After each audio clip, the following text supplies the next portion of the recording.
കിരൺ, ഇതിനിടയിലാണ് Trump G7 ഉച്ചകോടിയിൽ നിന്ന് അടിയന്തരമായി മടങ്ങുന്നത്. ടെഹ്റാനിൽ നിന്ന് മുഴുവൻ ആളുകളും ഒഴിഞ്ഞു പോകണമെന്ന ട്രംപിന്റെ ആഹ്വാനം വരുന്നു. ഇനി കാര്യങ്ങൾ നിയന്ത്രണത്തിൽ നിൽക്കില്ല എന്ന പ്രതീതി ജനിപ്പിക്കുന്നുണ്ട്. അതായത് എന്തെങ്കിലും ഒരു അടിയന്തര തീരുമാനം വേണമെങ്കിൽ അമേരിക്കൻ പ്രസിഡന്റ് വൈറ്റ് ഹൗസിൽ തന്നെ വേണം എന്നതാണ് അമേരിക്കയുടെ പ്രധാനപ്പെട്ട നയങ്ങളിലൊന്ന്. അതിന്റെ ഭാഗമായാണോ ഈ മടക്കം? ഈ G7 ഉച്ചകോടിയിൽ ഈ ആക്രമണത്തിൽ നിന്ന് പിന്മാറാനുള്ള അല്ലെങ്കിൽ സംഘർഷം ഒഴിവാക്കാനുള്ള ഒരു ഉടമ്പടിയിൽ ഒപ്പിടാതെ ട്രംപ് മാറി നിന്നു എന്നതും ശ്രദ്ധേയമല്ലേ? രണ്ട് പ്രധാനപ്പെട്ട സൂചനകളാണ് ഇതൊരു യുദ്ധത്തിലേക്ക് പോകുന്നു എന്നുള്ളതിനെ സംബന്ധിച്ച് പുറത്തു വരുന്നത്. ഒന്ന്, ആദ്യത്തെ പ്രധാന സൂചന എന്ന് പറയുന്നത് ഇസ്രായേൽ പ്രധാനമന്ത്രി ബെഞ്ചമിൻ നെതന്യാഹുവിൻ്റെതാണ്.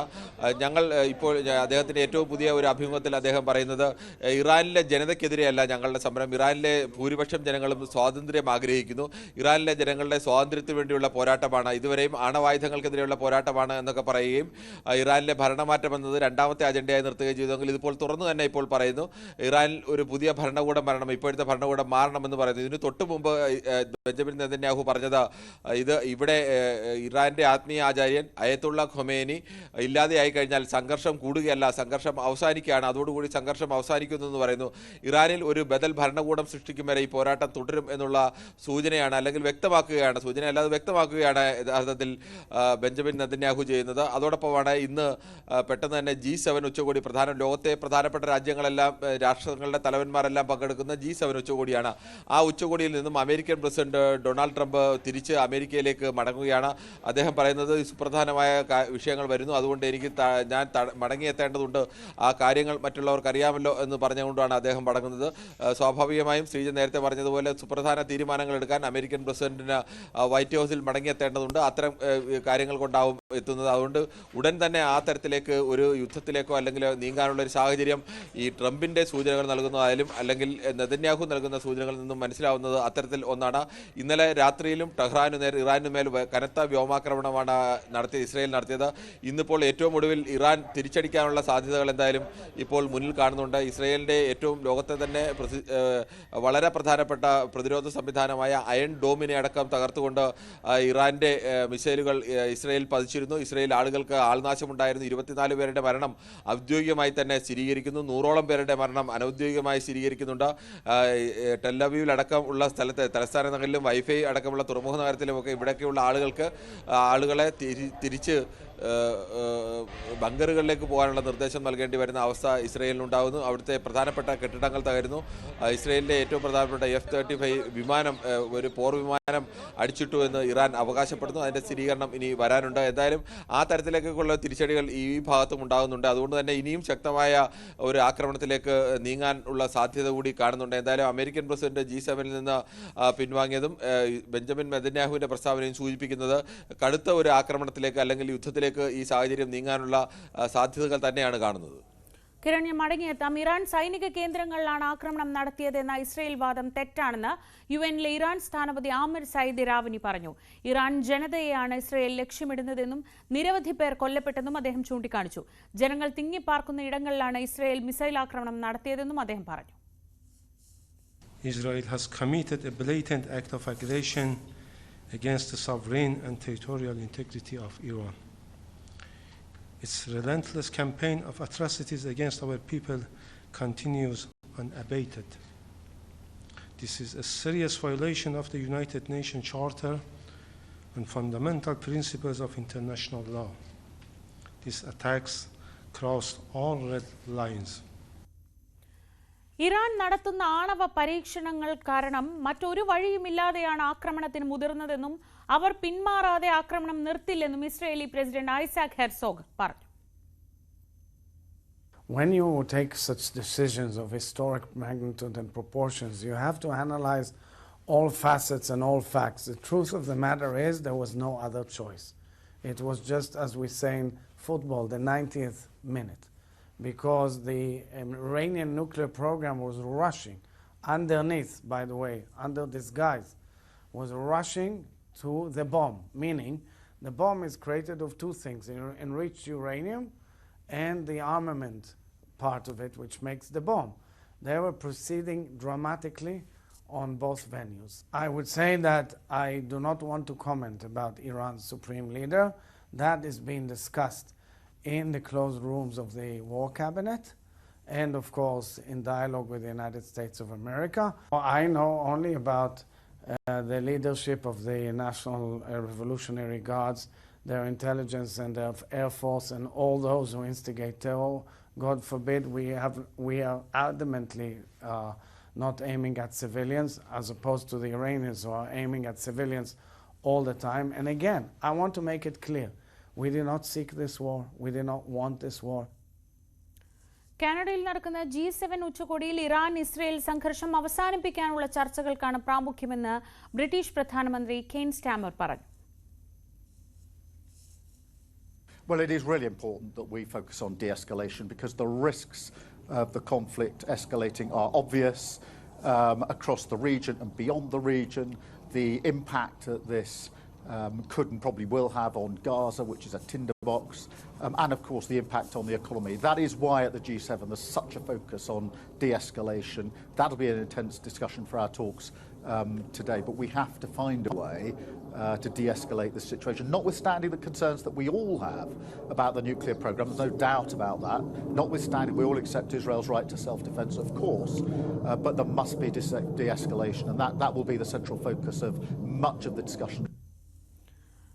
കിരൺ ബാബു തുടരുന്നു. കിരൺ, ഒരു യുദ്ധത്തിന്റെ അല്ലെങ്കിൽ സംഘർഷത്തിന്റെ 5ാം ദിവസത്തിലേക്ക് എത്തുമ്പോഴേക്ക്, ഇന്നലത്തെ ദിവസമൊക്കെ ആവുമ്പോഴേക്ക് പരസ്യമായി ഏറ്റവും അഭിമാന സ്തംഭങ്ങളായി കരുതുന്ന കേന്ദ്രങ്ങൾ ലക്ഷ്യമിട്ടൊക്കെയാണ് പരസ്പരം ഇരു രാജ്യങ്ങളും ആക്രമണം നടത്തുന്നത്. ഈ ഇറാന്റെ ഭാഗത്തു നിന്ന് ഇത്ര ശക്തമായ ഒരു പ്രത്യാക്രമണം യഥാർത്ഥത്തിൽ ഇസ്രയേൽ പ്രതീക്ഷിച്ചിരുന്നു? നമുക്കറിയാം, ഒരു സൈസൊക്കെ വെച്ച് നോക്കുമ്പോൾ ഇസ്രയേലിൻ്റെ എത്രയോ മടങ്ങ്, ഒരു 75 മടങ്ങ് വലിപ്പമുള്ള ഇറാനാണ്. പക്ഷേ ആയുധ സംഭരണ ശേഷിയുടെ കാര്യത്തിലാണെങ്കിലും അല്ലെങ്കിൽ ആയുധങ്ങളുടെ കാര്യത്തിലാണെങ്കിലുമൊക്കെ കൂടുതൽ വലിയ പിന്തുണയുള്ളത്, അമേരിക്കയുടെ അടക്കം പിന്തുണയുള്ളത് ഇസ്രയേലിനാണ്. ഇറാനാകട്ടെ താരതമ്യേന ദുർബലമായ ഒരു സാഹചര്യത്തിലുമാണ്. ഇപ്പോൾ നടക്കുന്ന പ്രത്യാക്രമണം എത്ര കണ്ട് ഇസ്രയേൽ പ്രതീക്ഷിച്ചതാണ്? എത്രത്തോളം ഇസ്രയേലിന് അത് ചെറുക്കാനാവുന്നുണ്ട്? ശ്രീജ, ലോക ആയുധ ബലം വെച്ച് പരിശോധിച്ച് നോക്കിക്കഴിഞ്ഞാൽ മറ്റ് പങ്കാളികളുടെ ബലവും ഒക്കെ വെച്ച് പരിശോധിച്ചാൽ ഇസ്രായേലിന് തന്നെയാണ് ശക്തി. പക്ഷേ അല്ലാതെ കണക്കുകൾ പരിശോധിക്കുമ്പോൾ ഇറാനെ സംബന്ധിച്ചും ഇറാനും ഏകദേശം തുല്യമായ ആയുധ ശക്തിയൊക്കെ ഉള്ള രാജ്യം തന്നെയാണ്. പക്ഷേ യാഥാർത്ഥ്യത്തിലേക്ക് വരുമ്പോൾ അമേരിക്കയുടെ സഹായം എന്ന് പറയുന്നത് ഇസ്രായേലിനെ സംബന്ധിച്ച് ഏറ്റവും പ്രധാനമാണ്. അമേരിക്ക പോലെ ലോകത്തെ ഏറ്റവും പ്രധാനപ്പെട്ട രാജ്യത്തിൻ്റെ എല്ലാവിധ ഇൻ്റലിജൻസ് സഹായവും മറ്റെല്ലാ സഹായങ്ങളും അമേരിക്ക പരസ്യമായി ഇപ്പോൾ സമ്മതിക്കാനും ഇല്ലെങ്കിലും അത് ലഭിക്കുന്നുണ്ട് എന്നത് വ്യക്തമാണ്. ഇസ്രയേൽ തന്നെ അക്കാര്യം വ്യക്തമാക്കുകയും ചെയ്തിട്ടുണ്ട്. ഇസ്രയേലിൻ്റെ ഭാഗത്തു നിന്ന് അത്തരത്തിലൊരു ആക്രമണം ഉണ്ടാകുമ്പോൾ ഇത്രത്തോളം വലിയൊരു പ്രത്യാക്രമണം ഉണ്ടാകും എന്ന് യഥാർത്ഥത്തിൽ പ്രതീക്ഷിച്ചില്ല എന്ന് വേണം കരുതാൻ. കാരണം ഇസ്രയേലിനെ സംബന്ധിച്ച് ഇസ്രയേലിൻ്റെ വ്യോമ പ്രതിരോധം, ഒരു ചെറിയ രാജ്യമാണ് ഇസ്രയേൽ.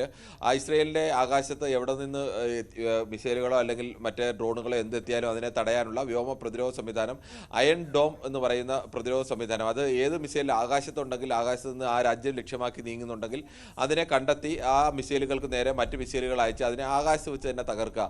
ഈ സംവിധാനമാണ് അയൺ ഡോം എന്ന് പറയുന്നത്. ഇന്ത്യയൊക്കെ അതിൻ്റെ മറ്റ് രൂപം ഫലപ്രദമായി നമ്മളും ഉപയോഗിച്ചതാണ്.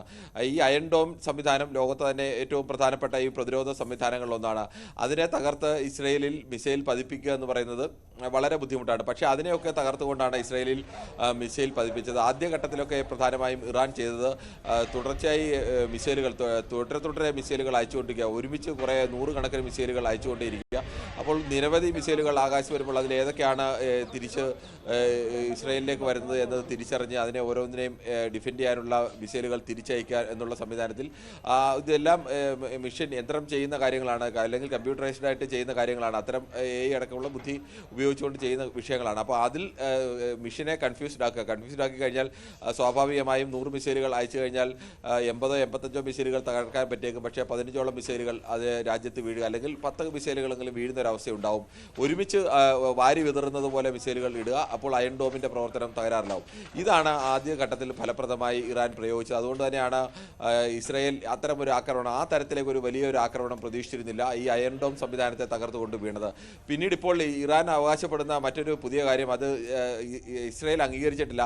അത് ശരിയാണെങ്കിൽ ഇറാനെ സംബന്ധിച്ച് ഇസ്രയേലിനെ സംബന്ധിച്ച് അത് കനത്ത തിരിച്ചടിയാണ്. കാരണം ഈ അയൺ ഡോം സംവിധാനത്തെ കബളിപ്പിച്ചുകൊണ്ട് അയൺ ഡോമിൽ നിന്ന് വരുന്ന മിസൈലുകൾ ഇസ്രയേൽ തന്നെ പതിപ്പിക്കാൻ വേണ്ടിയുള്ള സംവിധാനം, അല്ലെങ്കിൽ അയൺ ഡോമിനെ കബളിപ്പിച്ച് മിസൈലുകളുടെ ലക്ഷ്യം തെറ്റിച്ച് അവിടെ തന്നെ പതിപ്പിക്കുക. അങ്ങനെയാണെങ്കിൽ സ്വന്തം മിസൈലുകൾ വീണ് സ്വന്തം രാജ്യത്ത് തന്നെ അപകടം ഉണ്ടാകുന്ന ഒരു വീഡിയോ അടക്കം ഇറാൻ ഇപ്പോൾ പുറത്തുവിട്ടിട്ടുണ്ട്. ഇസ്രയേൽ ഇസ്രയേലിൽ നിന്ന് തൊടുത്തുവിടുന്ന ഒരു മിസൈൽ തന്നെ പതിച്ച് ഇസ്രയേൽ നഗരത്തിൽ തന്നെ വീഴുന്ന ഒരു വീഡിയോ.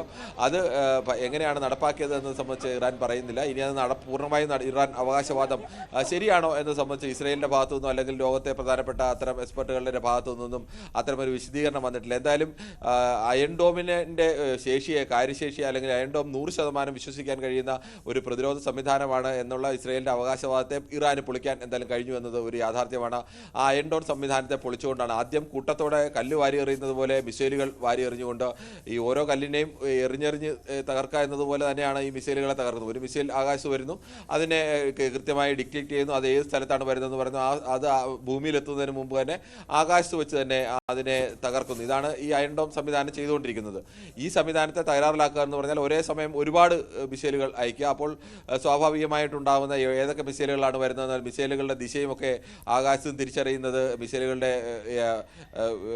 അതിൻ്റെ ഡിക്റ്റേറ്റ് ചെയ്ത് തിരിച്ചറിയുന്നതിലുണ്ടാകുന്ന പല മിസൈലുകൾ പല ആംഗിളുകളിൽ നിന്നൊക്കെ വരുമ്പോൾ ഉണ്ടാകുന്ന യന്ത്രത്തിനുണ്ടാകുന്ന പ്രശ്നങ്ങൾ, ആ പ്രശ്നങ്ങൾ മുതലെടുത്തുകൊണ്ടാണ് ആദ്യഘട്ടത്തിൽ വിജയിപ്പിച്ചിരുന്നത്. ഇന്നിപ്പോൾ ആ സംവിധാനത്തെ തന്നെ കൺഫ്യൂസ്ഡ് ആക്കിക്കൊണ്ട് സ്വന്തം മിസൈലുകൾ തന്നെ ആ രാജ്യത്ത് തന്നെ വീഴുന്ന അവസ്ഥയിലേക്ക് എത്തിക്കാൻ കഴിഞ്ഞിട്ടുണ്ട്. അങ്ങനെയാണ് ചില നഗരങ്ങളിലൊക്കെ മിസൈലുകൾ വീണത് എന്നതുകൂടി ഇറാൻ പറയുന്നു. അങ്ങനെയാണെങ്കിൽ ഇറാൻ ഇസ്രയേലിന് നൽകിയിരിക്കുന്നത് ഒരു കനത്ത തിരിച്ചടിയാണ്. ഇസ്രയേലിൻ്റെ പലപ്പോഴും ലോകത്ത് തന്നെ അഹങ്കാരത്തോടു കൂടി ഇസ്രയേൽ പറഞ്ഞുകൊണ്ടിരിക്കുന്ന അവരുടെ വ്യോമ പ്രതിരോധ മേഖലയ്ക്കും അവരുടെ ഇൻ്റലിജൻസ് മേഖലയ്ക്കും എല്ലാമുള്ള ഈ ആയുധ നിർമ്മാണ രംഗത്ത് ലോകത്തെ ഏറ്റവും പ്രധാനപ്പെട്ട രാജ്യമെന്നും ലോകത്തെ ഏറ്റവും പ്രധാനപ്പെട്ട ബുദ്ധി കേന്ദ്രമെന്നും ഒക്കെ പറയുന്ന ആയുധങ്ങളുടെ ഏറ്റവും വലിയ നിർമ്മാതാക്കൾക്ക് കിട്ടുന്ന കനത്ത തിരിച്ചടിയാണ് എന്നതുകൂടി പറയേണ്ടി വരും. പക്ഷേ അക്കാര്യം ഇനിയും സ്ഥിരീകരിക്കാനുണ്ട്. ഒന്ന് മാത്രമാണ് സ്ഥിരീകരിച്ചത്. എന്തായാലും ഇസ്രയേലിലെ പ്രധാനപ്പെട്ട നഗരങ്ങളിലൊക്കെയും മിസൈൽ വീണിട്ടുണ്ട്. അത് ഇനി ഇറാൻ അയച്ച മിസൈലായാലും ഇസ്രയേൽ ഇറാനു നേരെ കൊടുത്തുവിട്ട മിസൈലായാലും ആ രാജ്യത്ത് വീണിട്ടുണ്ട് എന്നുള്ളതും അവിടുത്തെ നിരവധി കെട്ടിടങ്ങൾ തകർന്നിട്ടുണ്ട് എന്നുള്ളതും അവിടുത്തെ ആളുകൾ മരിച്ചിട്ടുണ്ട് എന്നുള്ളതുമെല്ലാം ഇസ്രയേൽ തന്നെ ഔദ്യോഗികമായി സ്ഥിരീകരിക്കുന്നുണ്ട്. അതുകൊണ്ട് എന്തായാലും അവിടെ ആക്രമണം ഉണ്ടായിട്ടുണ്ട്, ആക്രമണത്തെ നേരിടേണ്ടി വരുന്നുണ്ട്. ഏറ്റവും ഒടുവിൽ തന്നെ ഇപ്പോൾ വീണ്ടും അവിടെ അപായ സൈറണുകൾ ടെൽ അവീവിലടക്കം മുഴങ്ങി എന്നുള്ള വാർത്തകളാണ് അവിടെ നിന്ന് പുറത്തു വരുന്നത്. വീണ്ടും ഒരു ആക്രമണത്തിന് ഇറാന്റെ ഭാഗത്തുനിന്ന് ഒരു ആക്രമണം ഉണ്ടാകാനുള്ള സാധ്യത എന്തായാലും ഇസ്രയേൽ കാണുന്നുണ്ട്, അല്ലെങ്കിൽ അത്തരമൊരു നീക്കങ്ങൾ അവർ മുൻകൂട്ടി കാണുന്നുണ്ട്. അതുകൊണ്ടാണ് ഇത്തരം അപായ സൈറണുകൾ മുഴങ്ങിയിരിക്കുന്നത്. ഇന്നലെ രാത്രി കടുത്ത ആക്രമണമാണ് ഇറാനു നേരെ, പ്രത്യേകിച്ച് ടെഹ്റാനു നേരെയൊക്കെ ഇസ്രയേലിൻ്റെ ഭാഗത്തുനിന്നുണ്ടായത്. ഇനിയും ഒരു കടുത്ത ആക്രമണത്തിലേക്ക് നീങ്ങുന്നു എന്നുള്ള സൂചനയാണ്. ടെഹ്റാനിൽ നിന്ന് ആളുകൾ ഒഴിഞ്ഞു പോകണമെന്ന് അമേരിക്കൻ പ്രസിഡന്റ് ഡൊണാൾഡ് ട്രംപ് അടക്കം പറയുന്നത്. ഇന്നലെയും ഈ ടെഹ്റാന് നേരെ കനത്ത ആക്രമണം വരുന്നതിന് തൊട്ടു മുന്നോടിയായി ആളുകൾ ഒഴിഞ്ഞു പോകണമെന്ന് ഇസ്രായേൽ പ്രധാനമന്ത്രി ബെഞ്ചമിൻ നെതന്യാഹു പറഞ്ഞിരുന്നു.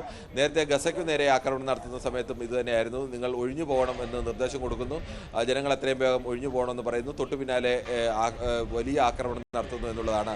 മറ്റൊരു രാജ്യത്തെ ജനങ്ങൾ ഞങ്ങൾ നിങ്ങളെ ആക്രമിക്കും, നിങ്ങൾ ഒഴിഞ്ഞു പോകണം എന്ന് പറഞ്ഞാൽ ഏത് രാജ്യത്തെ ജനങ്ങളും ഏത് തരത്തിലായിരിക്കും പ്രതികരിക്കാവുന്നത് ഊഹിക്കാവുന്നതേ ഉള്ളൂ.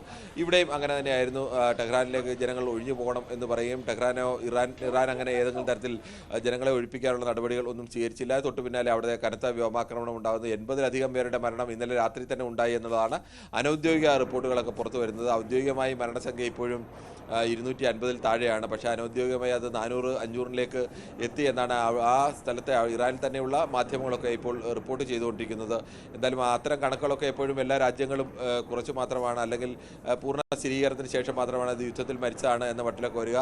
ഇസ്രയേലിൻ്റെ ഭാഗത്തു നിന്നും അങ്ങനെ തന്നെയാണ്. 24 മരണം മാത്രമാണ് പറയുന്നതെങ്കിൽ അവിടെയും 100-ലേറെ മരണങ്ങൾ ഉണ്ടായി എന്നതുകൂടി റിപ്പോർട്ട് ചെയ്യുന്നുണ്ട്. അവിടെ ഇസ്രയേലിൽ നിന്നും അതോടൊപ്പം തന്നെ ഈ രണ്ട് ഇസ്രയേലിൽ നിന്നും ഇറാനിൽ നിന്നും ഈ രണ്ട് രാജ്യങ്ങളിൽ നിന്നും ഇന്ത്യക്കാരെ ഒഴിപ്പിക്കാനുള്ള ശ്രമങ്ങൾ നമ്മുടെ രാജ്യവും ആരംഭിച്ചിട്ടുണ്ട്.